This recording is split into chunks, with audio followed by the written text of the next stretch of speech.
Hola, ¿qué tal? Muy buenas noches. Mi nombre es Olga Muciño y esta noche estamos transmitiendo un programa del Diván y la Luna con Eleya. Y estoy muy emocionada porque es un programa que me interesa muchísimo, como saben, estos temas que tienen que ver con la conducta, con el ser humano, con la psicología y en esta ocasión también con la psiquiatría. Así que para poder platicar de este tema nos acompaña esta noche, para quienes están en Facebook Live, la pueden ver, Adriana, la doctora Adriana Espinosa de los Monteros González.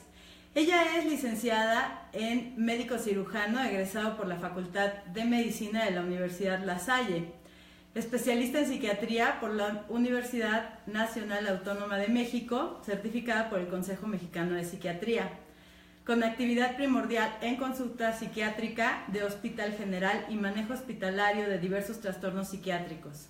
Médico adscrito a la Unidad de Psiquiatría del Hospital Español desde el 2011.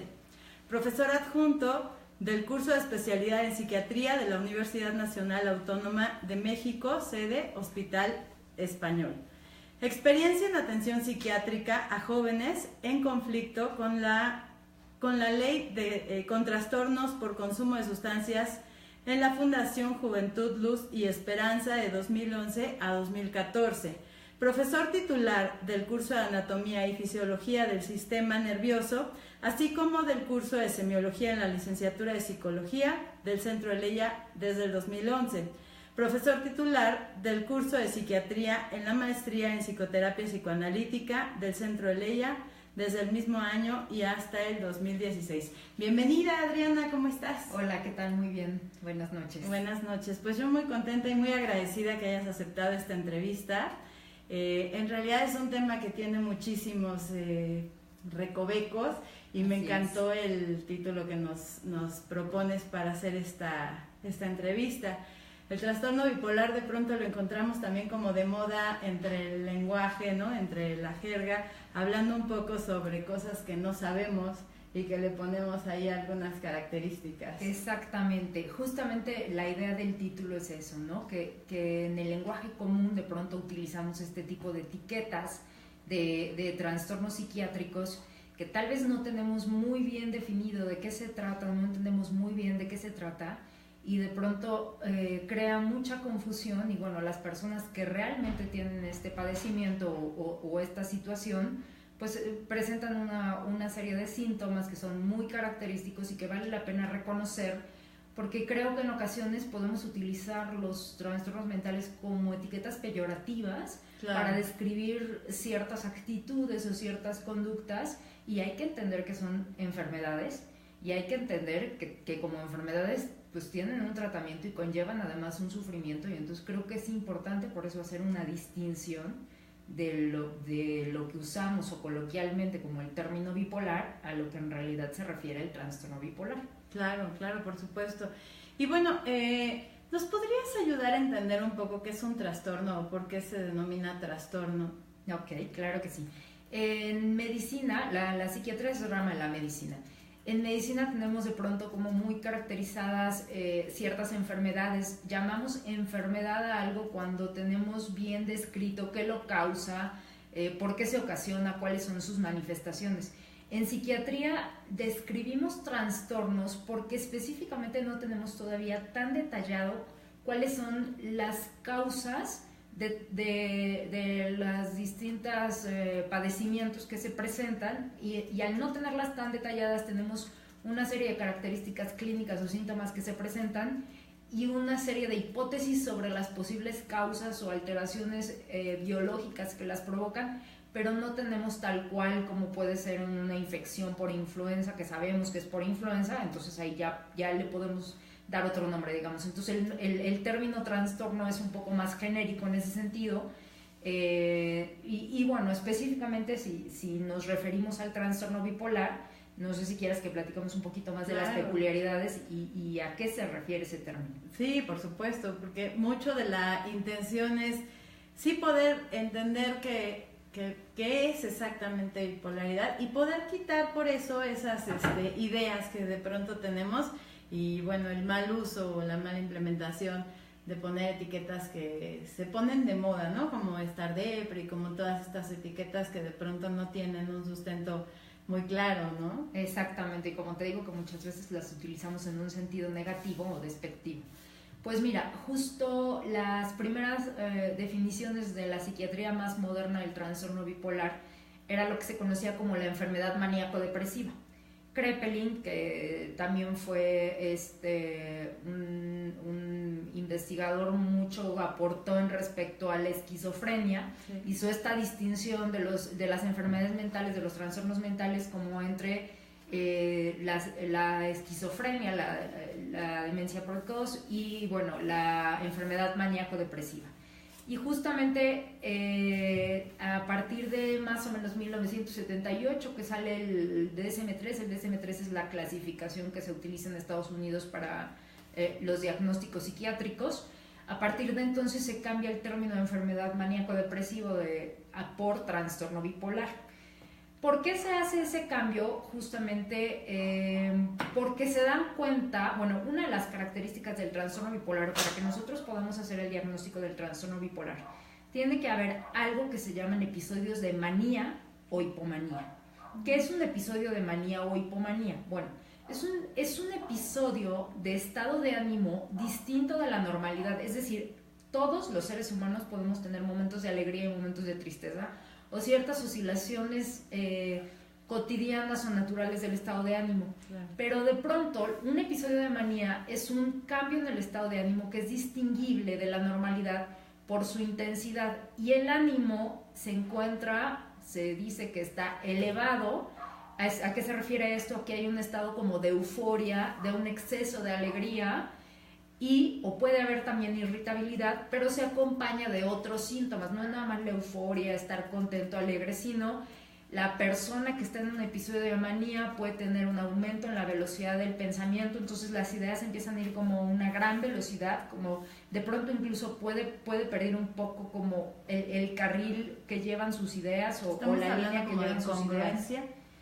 No, la congruencia es un poco más en respecto, por ejemplo, lo que está pensando, que esté acorde a lo que está actuando o lo que estamos viendo, sí se podría perder, pero no. Normalmente el pensamiento lleva a un objetivo, lleva a una dirección, lleva a una meta, ¿no? Entonces tú te planteas un problema y más o menos lleva a una línea este pensamiento. Lo que pasa cuando aumenta la velocidad del pensamiento es que es tal la cantidad de pensamientos que empiezan a pasar al mismo tiempo que el paciente puede saltar de una idea a otra, sin que lleve una continuidad o sin que nosotros que lo estamos escuchando podamos encontrarle conexión o coherencia a lo que el paciente está diciendo. Claro, de la velocidad del pensamiento y desde el que está ligeramente incrementado hasta el que ya está en una situación de pensamientos completamente que nos pueden parecer al azar al escucharlos, pero porque sí no llevan una lógica, exactamente, claro. Para él sí tienen una lógica, pero son pensamientos que se están dando a una gran velocidad.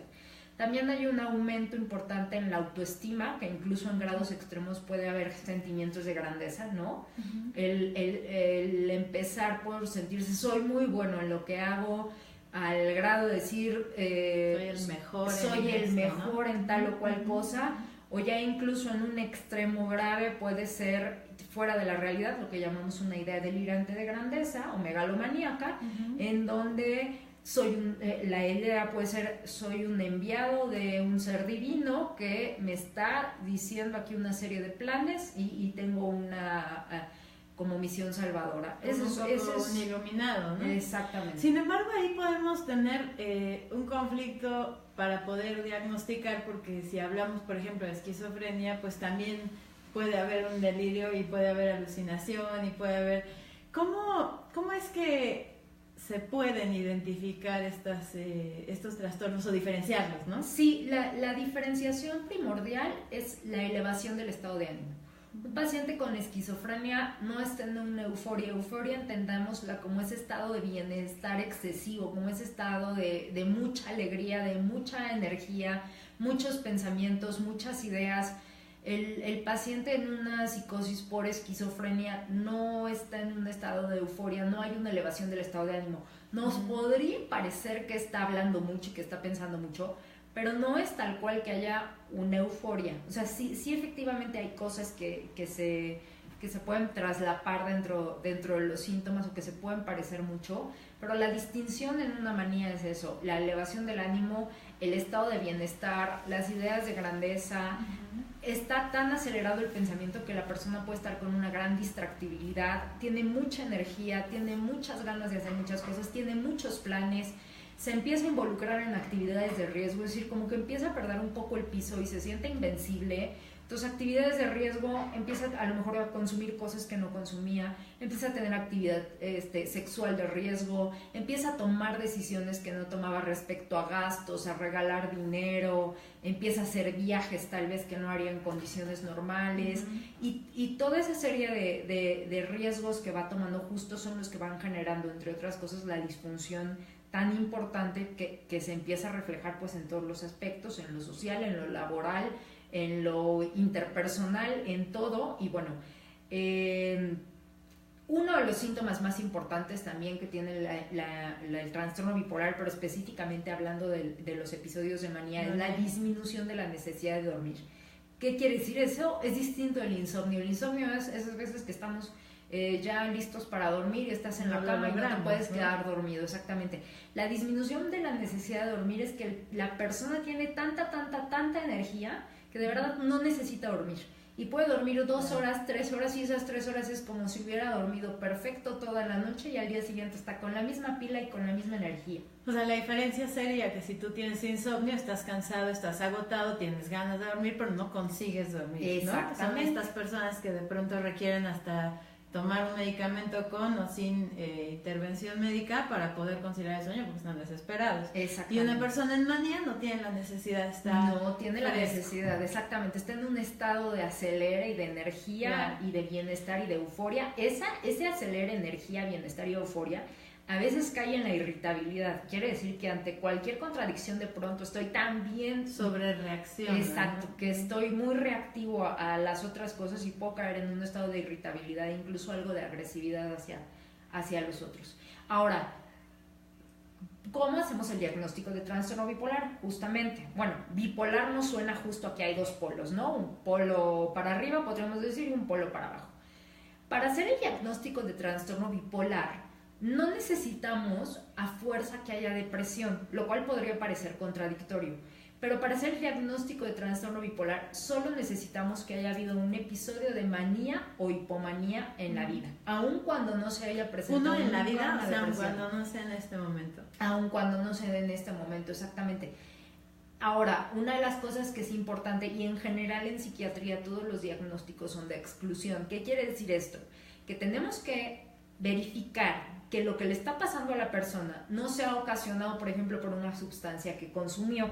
Porque si una persona consumió cocaína, puede ser que tenga un episodio maníaco, síntomas muy similares a un episodio de manía, porque va a estar acelerado, porque va a estar eufórico, va a tener ideas de grandeza, mucha energía, no va a dormir, pero son ocasionadas por el consumo de la sustancia. Y en cuanto pase el efecto de la intoxicación de la sustancia, pasará el episodio de manía. Aquí no. Lo mismo si, digamos, tuviera un problema de tiroides, que es una glándula que regula el metabolismo, y cuando hay un exceso de producción de la hormona puede similar un episodio de manía. Si tenemos una causa hormonal que lo esté provocando, entonces no es un episodio de manía primario, es un episodio de manía secundario a alguna situación hormonal, entonces no es un trastorno bipolar. Los trastornos psiquiátricos se hacen diagnósticos cuando ya excluimos todas las causas, o sea, ya sabemos que no hay algo que lo esté explicando desde el punto de vista hormonal o desde el punto de vista del consumo de alguna sustancia. Entonces es que se da el diagnóstico de trastorno bipolar. Quiero aprovechar para enviar un saludo al doctor Roca. Muchísimas gracias por acompañarnos. Me da mucho gusto leerlos por aquí en el panel de mensajes. Amaro Rosal, muchísimas gracias. Amita, muchísimas gracias. Luma Reza. También nos acompaña Yasmín, que nos dice: ¿la energía siempre es exacerbada? En el caso de un episodio de manía solo si es manía. Sí. Ajá. Aquí ya empieza un poco a ponerse truculento, porque resulta ser que clásicamente se distinguen 2 tipos de trastorno bipolar. Trastorno bipolar tipo 1 y trastorno bipolar tipo 2. El trastorno bipolar tipo 1 es aquel en el que el paciente ha llegado a hacer esto que decimos el episodio de manía, que es como este grado extremo de elevación del ánimo, de aumento de energía. Pero hay unos episodios que se llaman de hipomanía, Hipomanía quiere decir justamente una manía más pequeña, en donde a lo mejor la persona está con la energía ligeramente elevada, en donde hay una ligera disminución del sueño, puede haber aumento en la velocidad de pensamiento, puede haber aumento en planes, pero no a un grado tan severo ni tan disfuncional como puede ser un episodio de manía. Es decir, es más controlado. Pero además, tanto en bipolar tipo 1 como bipolar tipo 2 existen algo que se llaman episodios mixtos. ¿Qué quiere decir un episodio mixto? Es la mezcla de un episodio de manía con síntomas de un episodio de depresión o viceversa. Un episodio de depresión que a la vez tiene episodios de manía. Empecemos por definir qué es un episodio de depresión. Bueno, pues sería la contraparte al episodio de manía en cierto sentido. Es un estado de ánimo distinguible de la normalidad, en donde la persona se siente con el ánimo muy bajo. El ánimo muy bajo es tristeza todo el día, todos los días, durante al menos 2 semanas, que se acompaña además de cambios en el apetito, cansancio, ideas de desesperanza, ideas de muerte, intentos suicidas, enlentecimiento, alteraciones en la concentración, alteraciones en el sueño.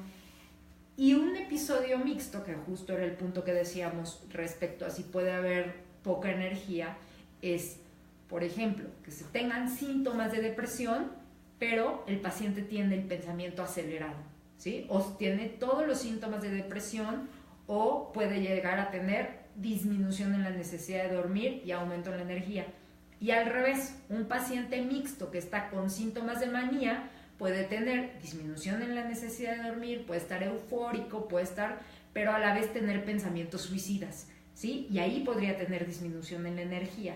Entonces es en los episodios mixtos justamente donde se presenta como la combinación de ambas cosas. Por eso no podemos decir tan claramente que sea un extremo o el otro extremo. También Cristi nos hace favor de acompañar, muchísimas gracias, saludos desde el DF, muchas gracias. Fidel desde Aguascalientes, gracias Fidel por acompañarnos. Alexa nos dice, ¿no se supone que son periodos, no cambios de un momento a otro? Efectivamente, es, ¿no? Efectivamente, justo ahí está la confusión que se presenta cotidianamente. Periodo quiere decir, por ejemplo, para manía las clasificaciones dicen que tiene que ser un periodo mínimo de 5 días o de 5 a 7 días, y para hipomanía más o menos 4 días. Pero efectivamente son periodos con cierta estabilidad. La confusión entra que a veces creemos que bipolaridad son estas personas que en un momento están alegres y al siguiente tristes, o que en un momento están contentas y al siguiente están enojadas, o que en un momento les caes bien y al siguiente momento ya no quieren saber nada de ti. Y no, eso no es hasta como se ha definido un trastorno bipolar. Eso se puede definir más en una inestabilidad del estado de ánimo que corresponde a situaciones de personalidad que tienen que ver con otros sentidos.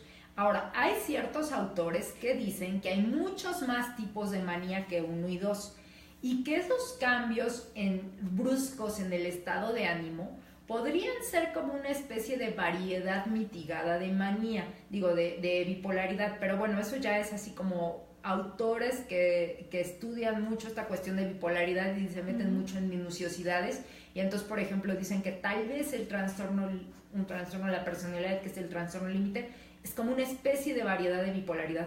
Pero eso son cosas que están en investigación. La realidad es que para fines prácticos, la bipolaridad justamente la consideramos como una situación mucho más estable, de la euforia a la manía, que puede durar desde esos 5 días hasta sin tratamiento 2-3 meses a veces, ¿sí? Y la depresión, que puede durar desde esas 2 semanas hasta sin tratamiento 6 meses, incluso más, ¿no? Entonces, esos cambios más bruscos del estado de ánimo no son bipolaridad, y justamente es ahí donde nos entra muchas veces como esta confusión o este mal uso del término bipolar. Claro. Y bueno, nos acompaña también Héctor, que nos saluda desde Durango. Muchísimas gracias, Héctor, por conectarte. Iván, muchas gracias. Nos dice: la película de Mr. Jones con Richard Gere ilustra muy bien todo esto. No la he visto, yo no conozco esa película. ¿La conoces? Sí, y ¿nos puede dar la idea? Efectivamente, es una situación de un trastorno bipolar. Hay una buena ilustración, digamos, de cómo se dan esos episodios en los que hay una elevación del estado de ánimo. Por ejemplo, otra película que se me ocurre ahorita es esta, a ver si me acuerdo el nombre en español, pero en inglés era The Beaver, el castor. Sí. De Mel Gibson, si mal no recuerdo. Y justamente es un hombre, debe haber estado como en los 50 años, que tenía también ese tipo de características. De pronto estaba muy bien y entonces empieza a hacer un negocio de juguetes y monta una juguetería y grandes ideas y grandes planes y demás.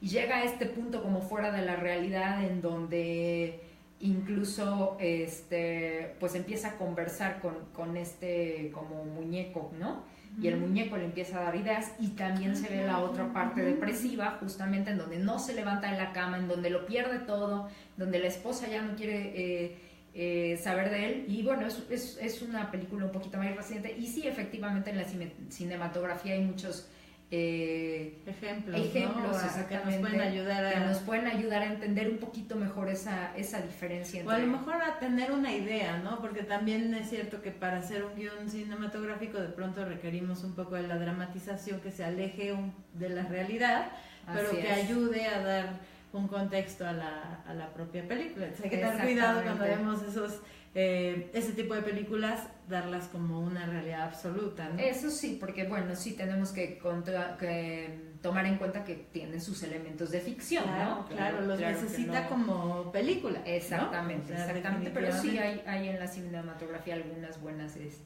representaciones, podríamos decirlo así. Claro.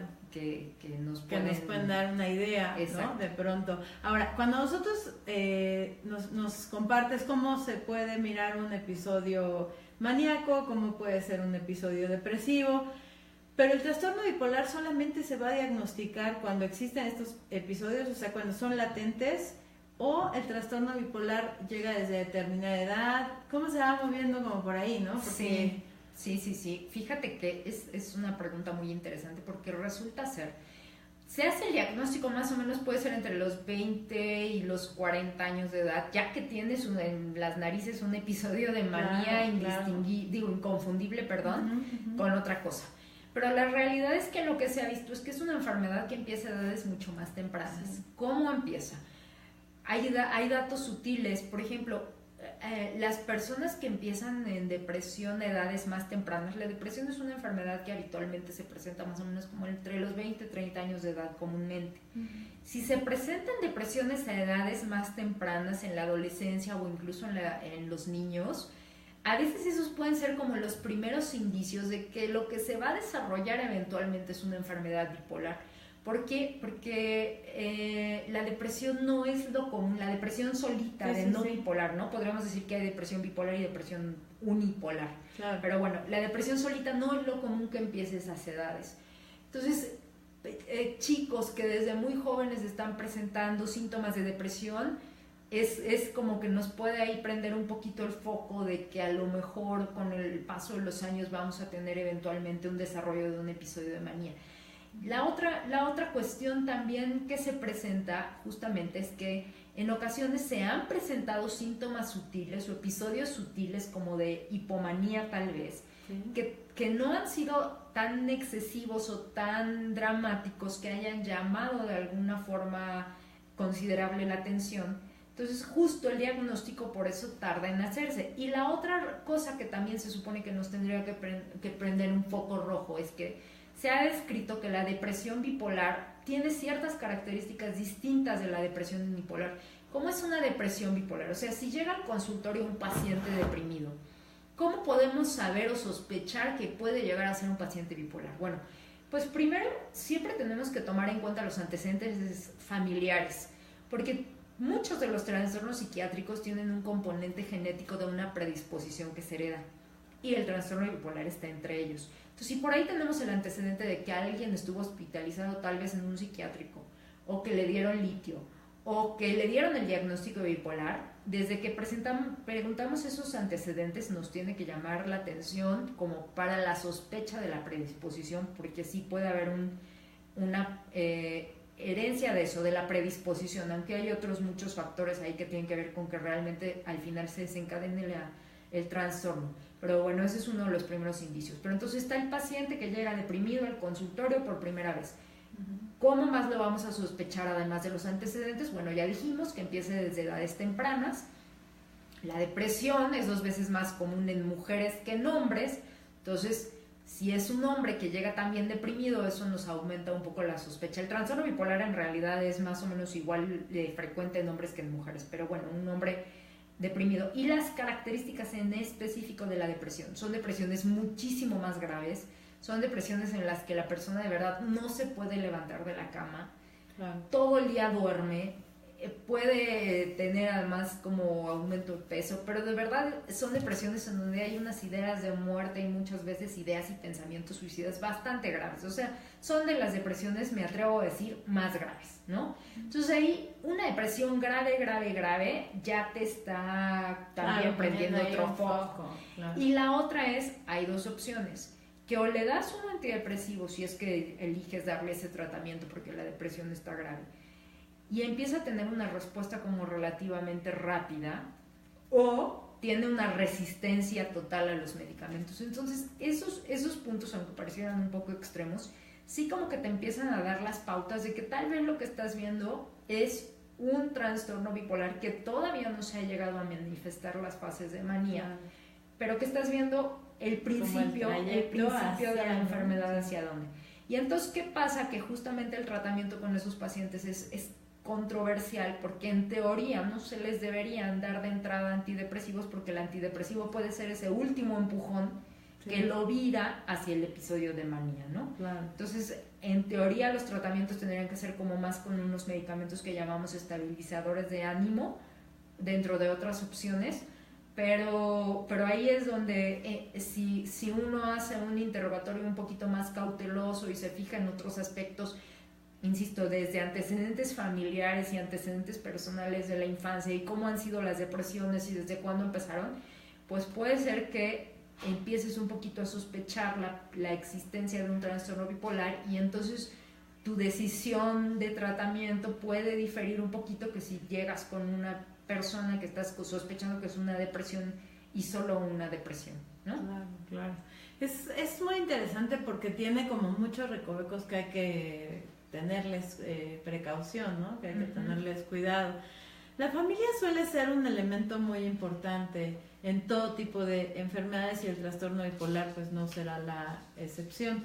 Vamos a hacer una pequeñísima pausa, si estás de acuerdo, Adriana, y me gustaría mucho que nos platicaras qué pasa en el sistema familiar, cómo podemos apoyar, y también cómo nos encontramos situaciones que juegan en contra, ¿no?, al paciente. Yasmín, muchas gracias por acompañarnos. Nos dice cuál es el rol del contexto familiar en el paciente bipolar. Y Amaro, ¿nos podrías recomendar alguna buena película que aborde el tema? Bueno, pues en un momento regresamos, no se vayan, no vamos a hacer corte, vamos a escuchar una melodía con Amaro Rosal y volvemos para comentar estos puntos.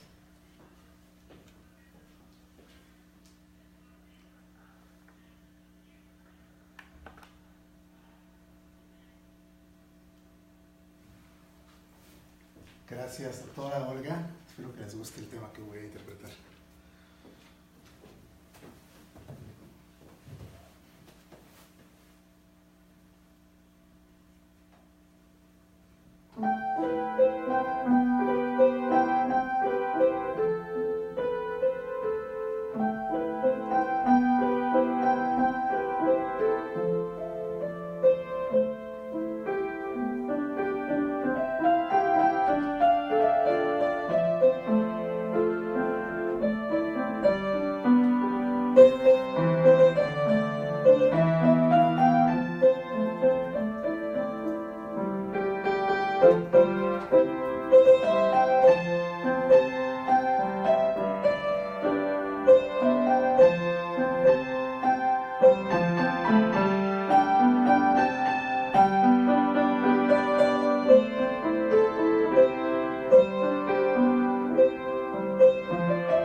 Gracias.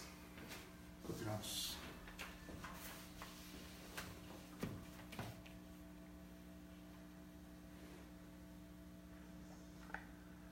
Gracias. Y ya estamos por aquí de regreso. Muchas gracias, Amaro, que nos acompañas con tu música. Muy buena interpretación de piano, muchísimas gracias. Y bueno, estamos de regreso hablando en este tema interesante que es desmitificando al trastorno bipolar con la doctora Adriana Espinosa, quien nos ha venido dando un paseo sobre todo esto que está alrededor del trastorno bipolar y que nos ayuda a darnos cuenta que en realidad la información que está muy al alcance de la sociedad suele ser equivocada, ¿no? Entonces, pues me encanta que estés aquí ayudándonos a pensar en cómo podemos eliminar también esta tendencia a clasificar a las personas, a los amigos, de manera tan ligera, ¿no? Así es. Sí, creo que mucho es importante esta desmitificación justo para eliminar el estigma. Por mucho tiempo los trastornos psiquiátricos, las enfermedades mentales han tenido mucho estigma. Y otra de las cosas que es real sobre el trastorno bipolar es que cuando la persona no está en un episodio de manía o en un episodio de depresión, puede llevar una vida perfectamente funcional. Porque a veces pensamos, ¿no?, que cualquier persona que tenga un padecimiento psiquiátrico tiene que estar encerrada en algún hospital o va a estar mal porque toma medicamentos y va a estar drogado. Claro. Sin embargo, estas personas, si son diagnosticadas y se acercan a un tratamiento, pueden recuperar y pueden llevar una vida pues, bastante normal y con una funcionalidad importante. De hecho, muchas de las personas con trastorno bipolar pues tienen muchos logros a nivel académico y muchos logros a nivel empresarial.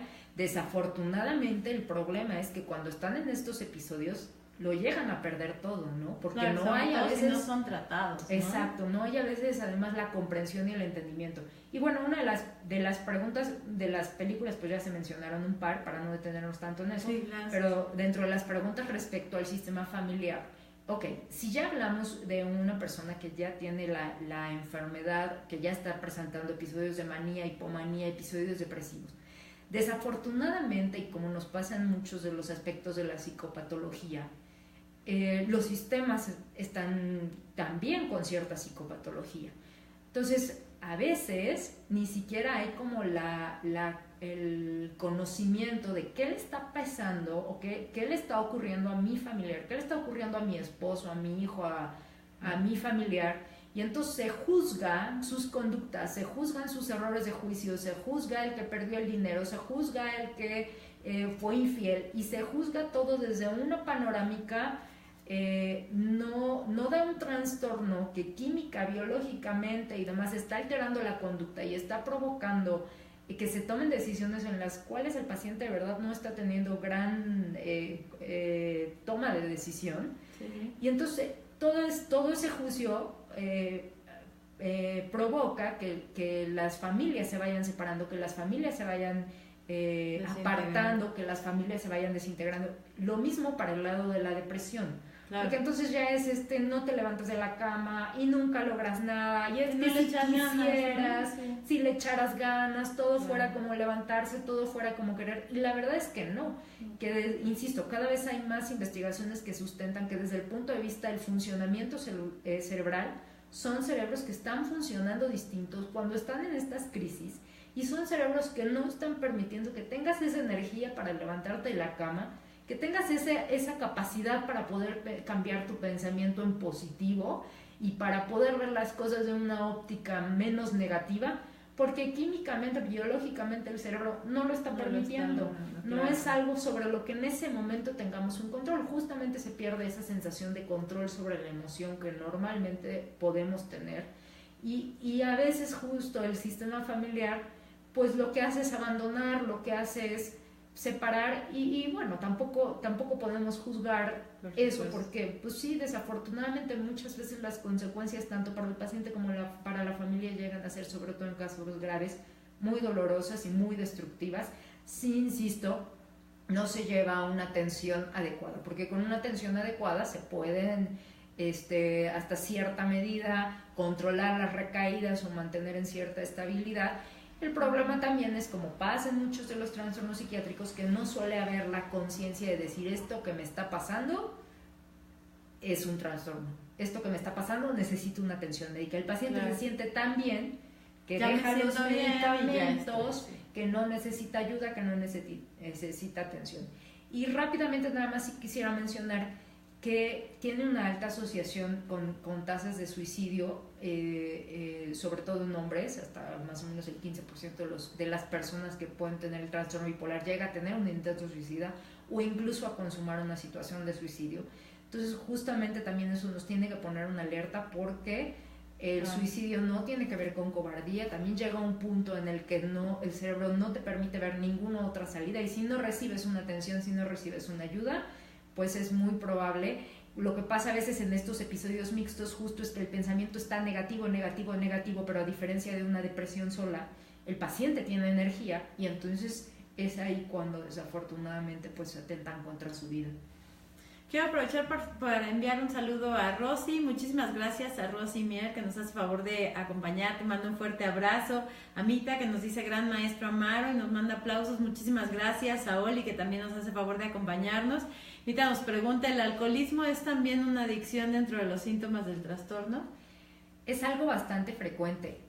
Comorbilidad le decimos cuando se presentan dos enfermedades al mismo tiempo, no necesariamente una es consecuencia de otra. Es muy frecuente en los trastornos bipolares que haya una comorbilidad, primero con trastornos de ansiedad y segundo con trastornos de consumo de sustancias, los que sean.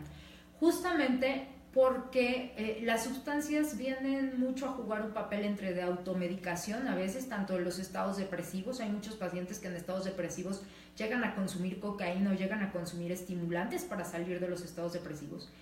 Y muchas veces en un episodio de manía, en tomar riesgos y no darse cuenta y perder el piso, también llegan a tener un consumo de sustancias importante, de alcohol y de otras sustancias. Efectivamente es una comorbilidad bastante frecuente. También de las adicciones, yo me dedico mucho a trabajar con temas de adicciones y bueno, cada vez se identifica, y sí hay muchísima investigación respecto al aspecto biológico que tienen las adicciones, y que no, como mucho tiempo lo hemos creído, es nada más una cuestión de debilidad de carácter o de algunas otras situaciones que de pronto podemos tachar cuando vemos algo con alcohol y demás. Claro. Ale también nos hace favor de acompañarnos, escribe a través del panel de mensajes. Muy buen programa, felicidades, muchísimas gracias, Ale. Y bueno, estamos acercándonos a la línea final del programa. ¿Hay algunas personalidades que hayan padecido trastorno bipolar que se conozcan?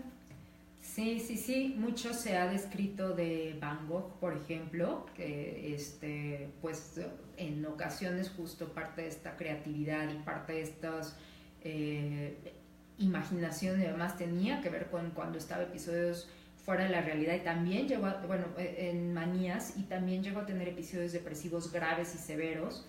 Y hablando a lo mejor de situaciones más contemporáneas y actuales, pues bueno, igual hay muchos actores. El caso de Robin Williams, por ejemplo, se supone que terminó con su vida en una situación depresiva. Jim Carrey, no sé, hablando un poco más como de actores que a lo mejor estamos en la actualidad más familiarizados con eso, porque son temas de pronto que los mismos personajes empiezan a ser más abiertos en compartir lo que les pasa, en comentarlo, en hacerlo público. Y bueno, también es el caso de Virginia Woolf, se me viene un poco a la mente, que incluso hay por ahí libros y obras teatrales y demás que también lo ejemplifican. Y pues Hay una carta que escribe Vincent Van Gogh cuando sale de un hospital, y le escribe a su hermano, que en realidad es una breve estrofa, pero me gustaría compartirla, que dice: la locura es una enfermedad como cualquiera, como otra cualquiera, y es preciso aceptarla como tal, de modo que para limitar los riesgos y tratar de curarme he decidido entrar como pensionista en el asilo de Saint-Rémy o en cualquier otro establecimiento del mismo tipo, tras hablar de esto con el pastor Salles. Y me pareció interesante porque al final del día nos muestra cómo si una persona con un trastorno puede hacerse cargo de eso, de estar consciente que lo que padece es una enfermedad, de estar consciente que requiere apoyo y que de alguna manera este apoyo sí puede llevarlo, como nos decías hace un momento, hasta la funcionalidad total, ¿no? Que eso es maravilloso porque nos muestras que no tenemos que pensar en el trastorno bipolar como alguien que tiene que estar toda su vida internado, ¿no? Entonces, pues no sé, me pareció muy interesante compartir esa parte que escribe, ¿no? Sí, no lo pudo haber dicho mejor, ¿verdad?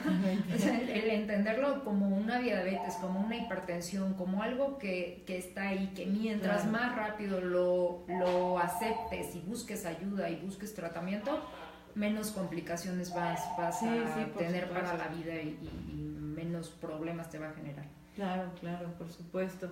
Y bueno, si pensamos en el trastorno bipolar como una opción en una calidad de vida, es viable, ¿no? Sí, con un tratamiento y sí con un apego a... En tratamiento no nada más me refiero a la parte farmacológica, porque la parte farmacológica ayudará a la cuestión química, pero finalmente un cerebro que trae la vulnerabilidad genética para desarrollar este cambio en la función, va a desarrollarlo conforme va presentando estrés en la vida y ese estrés va provocando ese cambio en el funcionamiento.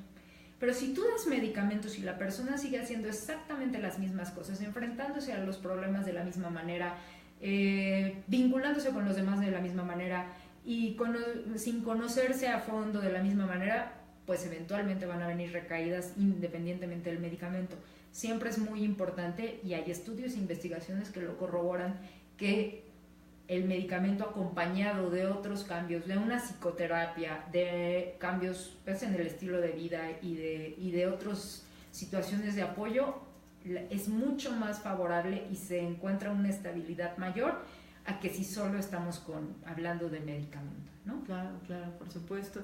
¿Tiene riesgos de ser mal diagnosticado? Sí existen los riesgos. Recientemente también se ha hecho un poco más el diagnóstico en niños, un poco lo que pasa con el déficit de atención, no necesariamente porque esté de moda, sino porque también hay un poco más como de herramientas diagnósticas y un poco más de conocimiento de la enfermedad, claro. Y entonces se detectan a edades más tempranas, pero sí creo que puede haber de pronto una tendencia a que sí hay algunos estudios de imagen en los que te puedes apoyar, pero son estudios que no necesariamente se hacen de rutina y sí puedes en algunos casos tener algunos cambios en ciertas áreas del funcionamiento cerebral y verlos, pero sí se podría llegar a hacer un diagnóstico incorrecto en algunos casos, sobre todo yo creo, por ejemplo, con un trastorno límite de la personalidad, claro, a veces tienen algunas cosas que comparten mucho y entonces puede ser un terreno donde es difícil el diagnóstico. ¿Y sería viable en la parte contraria, que tengas un diagnóstico de trastorno bipolar y no sea trastorno bipolar, que no tengas nada? Que te den el diagnóstico de trastorno bipolar y no. Sí, también creo que puede llegar a pasar.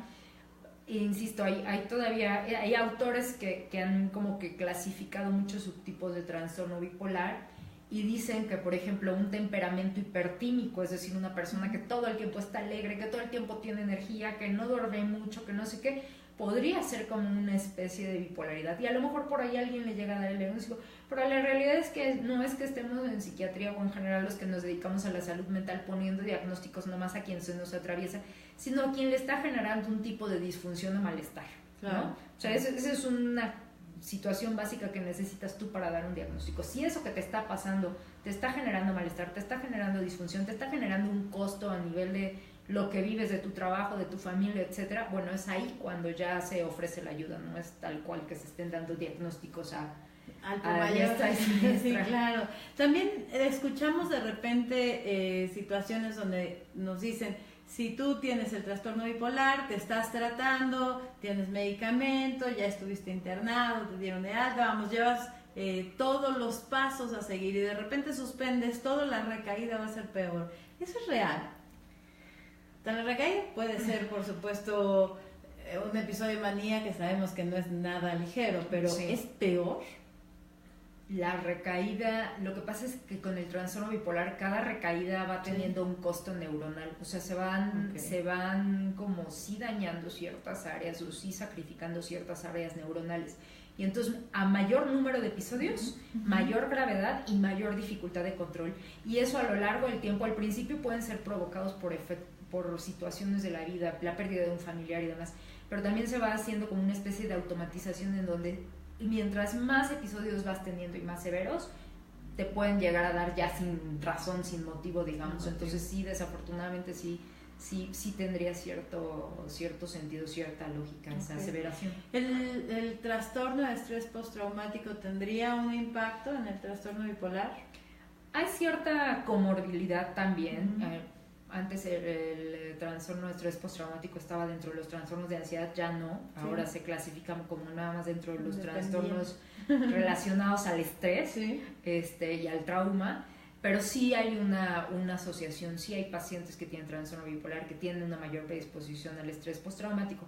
El estrés postraumático es un complejo bastante importante de síntomas que son desde síntomas emocionales, síntomas cognitivos,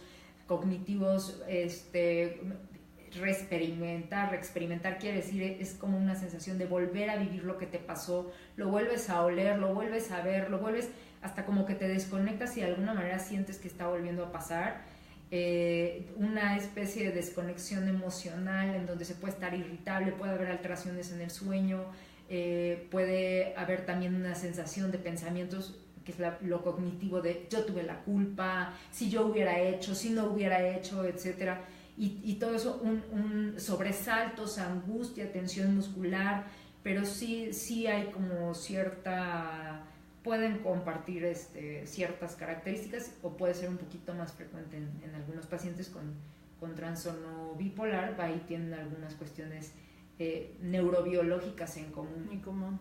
¿El trastorno bipolar se cura? Ojalá algún día, ahorita no.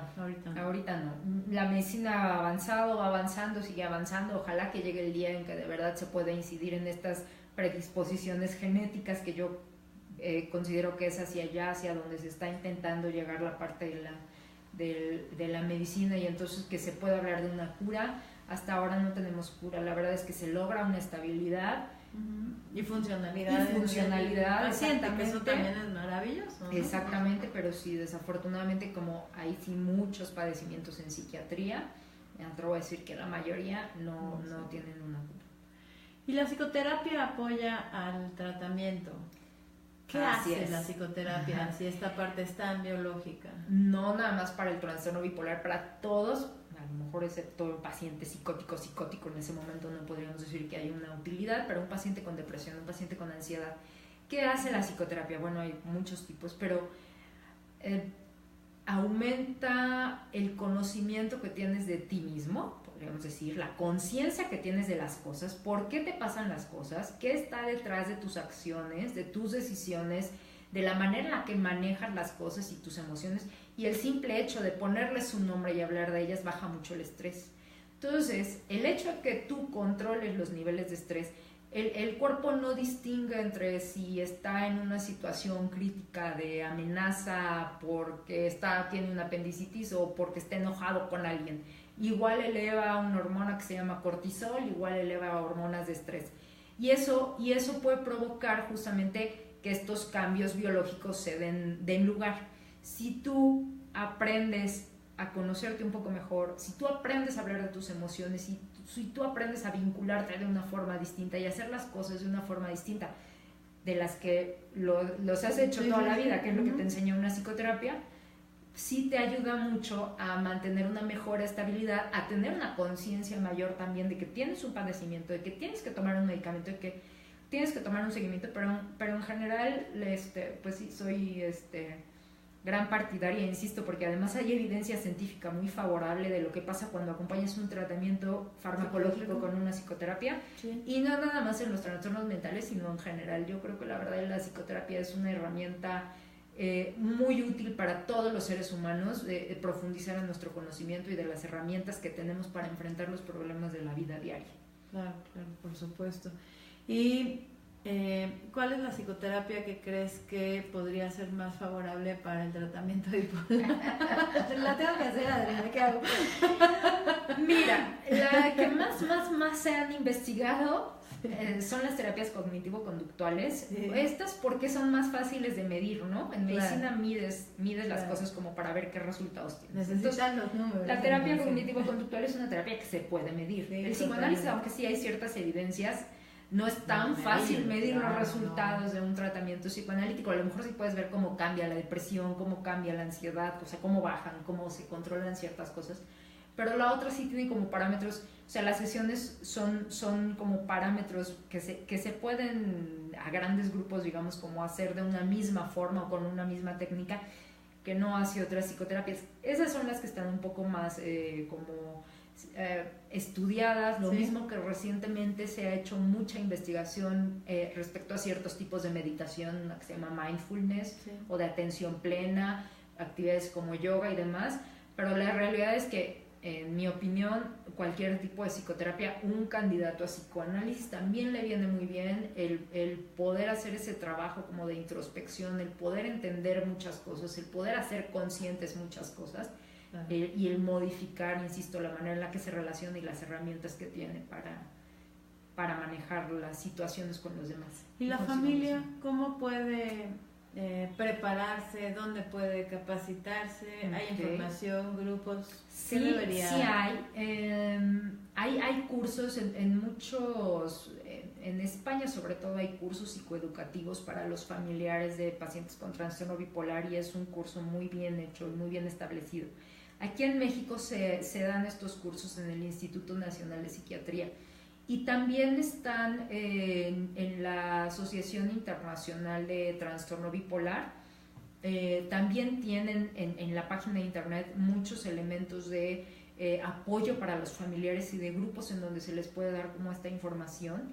Y recientemente también se están haciendo algunas investigaciones, una doctora igual del Instituto de Psiquiatría, en donde está intentando poner una plataforma en línea en donde se pueda dar toda esta información a los familiares, en donde se pueda incluso también como hacer algunos cuestionarios al familiar y otros recursos al paciente, en donde puede ingresar el paciente, puede ingresar también médicos y puede ingresar en general las personas, pero las plataformas serán distintas para cada caso, para tener la información. Y además se va a intentar después medir qué efecto puede tener eso en el apego al tratamiento y demás.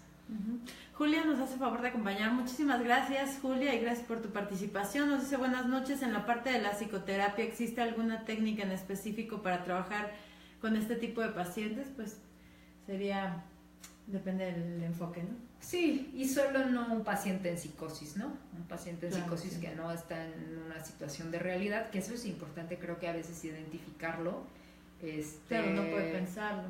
No voy a hacer comercial, pero bueno, en una escuela de psicología donde yo di clases, que es el Centro de Leia, justamente mucho lo que se intenta es que se tenga la capacitación también del terapeuta para que empiece a identificar cuando el paciente a lo mejor ya no está teniendo nada más, podríamos decir, una defensa maníaca, sino ya está teniendo indicios de que va para una depresión o de que va para un episodio de manía, y entonces en ese momento también el terapeuta con este conocimiento lo canaliza a atención psiquiátrica o ajuste de medicamento o interviene de alguna otra manera, porque en ese momento no es un paciente en el que se vaya a poder trabajar en una psicoterapia. A veces, si no se tiene tal vez como el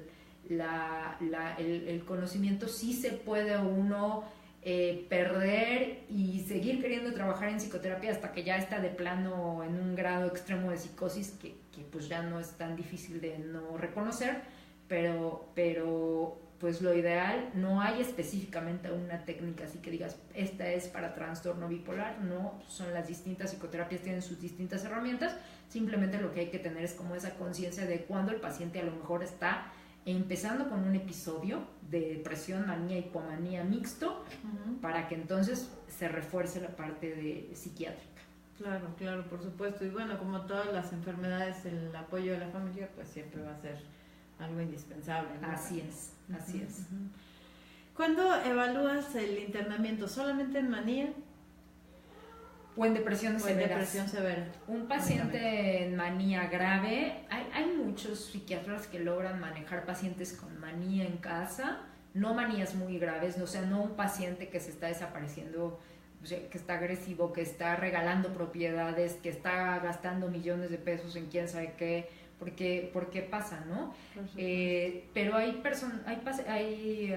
pacientes que sí se pueden llegar a lograr manejar como en casa, cuando el paciente tiene la conciencia, cuando hay un medio que lo pueda contener, no suele ser lo común. Claro. La realidad es que en muchos casos la manía sí requiere hospitalización y las depresiones severas. Si un paciente ya está en una situación de ideas suicidas, ahí hay una indicación de internamiento y legalmente incluso de internamiento involuntario, porque el paciente ya no está en capacidades o en condiciones de voluntad y juicio para decidir sobre su propia vida, y ahí es que sí tiene que entrar un tercero responsable a proceder a un internamiento, incluso e involuntario. Por controversial que suene, la verdad es que sí, en muchos casos sale el paciente de la depresión y dice, pues sí, la realidad es que todo era producto de la depresión y no es que en realidad quisiera morir o alguna. Exactamente. Y que eso es muy importante diferenciarlo, ¿no? Así es. Adriana, si queremos estar en contacto contigo, ¿tienes algún correo electrónico, teléfono que nos puedas compartir? El teléfono de mi consultorio, que es el 52 77 89 16. ¿Dónde está? ¿En Ciudad de México? Estoy en la Ciudad de México, sí, así es. Perfecto. En un momento, por supuesto, lo encontrarán en el panel de mensajes y también en Facebook Live y en Twitter. Y bueno, algo con lo que quisiera cerrar. Sí, creo que ojalá pudiéramos cada día irle quitando el estigma a las enfermedades, a los trastornos mentales. Claro. Ojalá pudiéramos dejar de verlos como algo ajeno. La realidad también es que cada vez, con los ritmos de vida, con las cosas que pasan en este mundo, cada vez son más frecuentes los trastornos depresivos, los trastornos de ansiedad, los trastornos bipolares, cada vez más.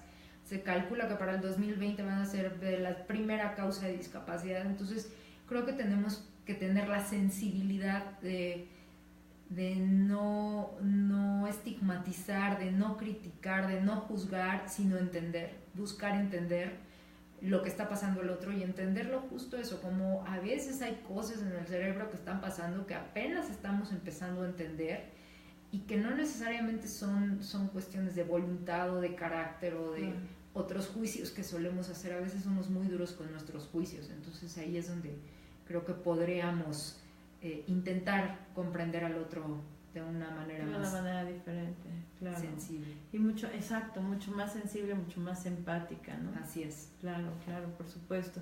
Yo te agradezco mucho tu tiempo y por supuesto toda esta información. Me parece que es un tema que es difícil abordar en una hora debido a todo lo que impacta. Me encantaría como hablar de más cosas, a ver si podemos por ahí programar una segunda parte, porque pues bueno, sí es necesario que la sociedad tenga información de valor, que empecemos a quitar estos estigmas, que empecemos a ver a una persona con una enfermedad y con un trastorno como una persona que puede ser absolutamente funcional, ¿no? Que muchas de las cosas que va a estar haciendo en manía no son cosas que tenga por voluntad, ¿no? Por mala intención. O con mala intención, exacto. Poder saber cómo convivir y cómo ayudar a una persona cuando tiene un episodio maníaco, incluso depresivo mayor. Y bueno, por aquí nos insisten, la película, nuevamente la película. Te digo que no recuerdo el nombre en español, el nombre en inglés es The Beaver, la traducción sería El Castor, y es una película de Mel Gibson, es una de las que se me viene a la mente, la otra es Mr. Jones. Y hay otra que también el nombre en inglés, no recuerdo el nombre en español, Silver Lining Playbook. Ahí son dos personajes. En mi opinión, el que tiene el trastorno bipolar es el personaje masculino, no el personaje femenino. En mi opinión, el personaje femenino tiene un trastorno de la personalidad y justo ayuda mucho como a hacer esa distinción, ¿no? De en qué se parecen y en qué podría parecer ella bipolar, pero bueno, son las películas que yo recomendaría. Buenísimo, buenísimo. Quiero agradecer a Lur, a Leslie, a Irma, a Adriana, a Norma, Lili, Oli, Moni, Claudia, Julia, Sonia, Cristian, Yasmín, Maraya, Carla, Tania, Alexa, Iván Contreras, Celia, y bueno, a todas las personas que me hicieron favor de compartir sus opiniones en el panel de mensajes. Adelia, muchísimas gracias por acompañarnos. Y bueno, recordarte que Centro Eleya, que por cierto con este tema del temblor estuvieron fuera de actividad como muchas escuelas en la Ciudad de México, y a partir del día de mañana ya tienen autorizado el regreso a clases. Los edificios se encuentran bien, por lo tanto los dos planteles pueden estar en actividad a partir de mañana, así que mañana ya hay clases. El Centro Eleya es una escuela que se especializa en temas de psicología, tiene la licenciatura en psicología, maestría en psicoterapia psicoanalítica y el doctorado en psicoanálisis. Puedes encontrar información en centroeleya.edu.mx, y el programa El Diván y la Luna con Eleya se transmite una vez al mes, el último lunes de cada mes, así que queda pendiente en escuchar estos temas tan interesantes. A través de la bandeja de inbox nos preguntan si el programa se puede volver a escuchar. Bueno, el programa ya en podcast se puede descargar en la red SoundCloud, también aparece en YouTube, en Twitter, en Facebook y por supuesto en el DJ 24 horas de frecuenciainteractiva.com. Es descargable y las ligas las proporcionamos en todas las redes sociales. En nuestras redes sociales, si este video te parece interesante, si este tema te gustó cómo lo abordamos, pues te invitamos a compartirlo. Muchísimas gracias, de verdad muchísimas gracias por tu tiempo y sobre todo por una explicación tan clara, porque encontramos de repente temas muy interesantes que nos es muy difícil comprender por los términos en los que a veces se abordan, y la verdad es que tienes una facilidad de palabra enorme. Te agradezco muchísimo tu presencia aquí en este programa y espero tenerte de regreso. Gracias a ti por la invitación y con todo gusto, será un honor. Muchas gracias, Adriana. Gracias, que pases una excelente noche. Yo soy Olga Muciño, te espero en El Diván y la Luna el próximo lunes. Que descansen.